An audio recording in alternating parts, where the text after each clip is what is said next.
Ako si David nga Skando, diyak mi sa barangay may Batusor. Ragata mo na matam kaya mo. Kaya mo no braya panagat lang gid. Na milya bay-bay ko oras sa milya. Oras doblek sa lawot nga panagaton tamo ray. Kang uri kay edad ko kay edad. Tungutas nagat ako no bra mo lang ra. Allah. Ang dagat ay hindi lamang anyong tubig. Ito ay tahanan, kabuhayan at pinagkukunan ng pag-asa para sa maraming tao. Milyon-milyong tao sa buong mundo ang umaasa sa pangingisda para sa pagkain at kita. Dahil sa yamang tubig, patuloy na nabubuhay at umuunlad ang maraming komunidad.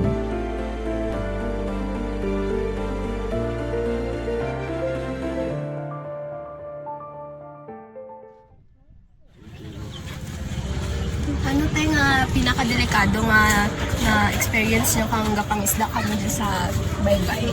Bagyo gini ga. Bagyo kay timan mo kung amo totoo nga bagyo ra ko bilang balod.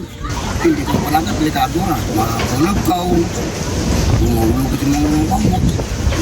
Sabi siya ako gid. Kay kung kapin mo tayong bagyo daan ang di mo man na nakabuyo mo diyan sa kapin pa sa dagat ka daan. Kalas darwa ka lang. Nagat ko. Ewa, nagat ka mo, may babay nga palagat, nga di ko lang mo eh. Di ko makalab ka, matatabog sa produkto mo. Matay ka man Japon. Kaya mo na pinakablikado sa laod. Ano bera tayo ang ano ganera? Ang humagano ka mo raw. Paano bera maghimo kung lambat tayo? Seryoso. Na ano, like, anong ginaano-ano mo, bera? O dapat ka man nga sa Similyara. Ang mga namin sa Similyara, buldo sa produkto to, mga brown na nga ako, bakwayan to. Umuras, timan ka natin, tahi mo naman, mga brown na. Di kung pati mo sa dyan nga portion to, nga pinagpuan mo dyan. Kadagat marap, ang murang gabuhan kung makasag. Ang tawag na karap, anak. Ano mo yan? Ano yung ginapangabuyan na?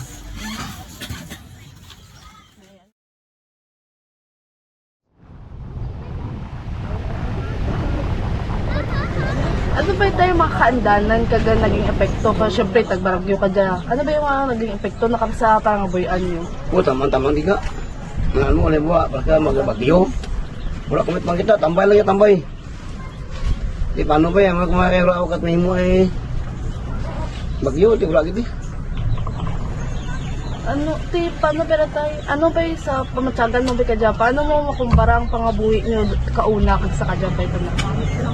Ang kauna talaga panahon, sa amon pang mga tradisyon, mami talaga kauna. Brato, tanan. Nakapakakabis ka Maski paano, makakwarta yung mo, kumpara sa karon. Nung nag-abot ng mga tradisyon na sa inyo, mga tradisyon na na, okay talaga ninyo. So, para ka lang naman tamang pinali. Ay, syempre tayo, ang nasanay ka mo sa kauna, mga pangabuhi kag sa kadyan. Ano ba ito magandang tugo mo nga mensahe para sa mga tao? Para ka naman may kabataan ka dyan, kung paano naman andaman kag protektahan ba yung baybay? Kaya ang aking galat ninyo para kanin yung mga uling tubo, mag-iswila mo kayo sa to, para makabra mo kayo sa to. At least, kung pigado ka mo nga sa ano mo, pas nga mo sa baybay yun, ano natin kung nanikan tagit batakan ka mga number 1 ka na basura. Mura mong garangga kapag kung sa nagat basura. Maklabaran din. Siguro makakain lang sa 3 adlaw tayo. Kaya murang importante sa naman para naman. Pero sa inyo, di ko mo kagad 3 adlaw. Sa 5 ako, makakain din nyo. May brarte nyo mo. Di pa naman dyan. Ikan ka na sa bahaw. Abot igma laman. Si Apple laman. Di ko may kwarta ko, ti amuray, makalaka pagkain. Hindi laging payapa ang dagat. Sa kabila ng malakas na alon, bagyo, at pagbago-bagong panahon, patuloy na humaharap ang mga mangingisda sa panganib upang mabigyan ng kabuhayan at pag-asa ang kanilang pamilya. Babanam kiwalam, babanam kiwalam, babanam kiwalam, babanam kiwalam, babanam kiwalam, babanam kiwalam, babanam kiwalam, babanam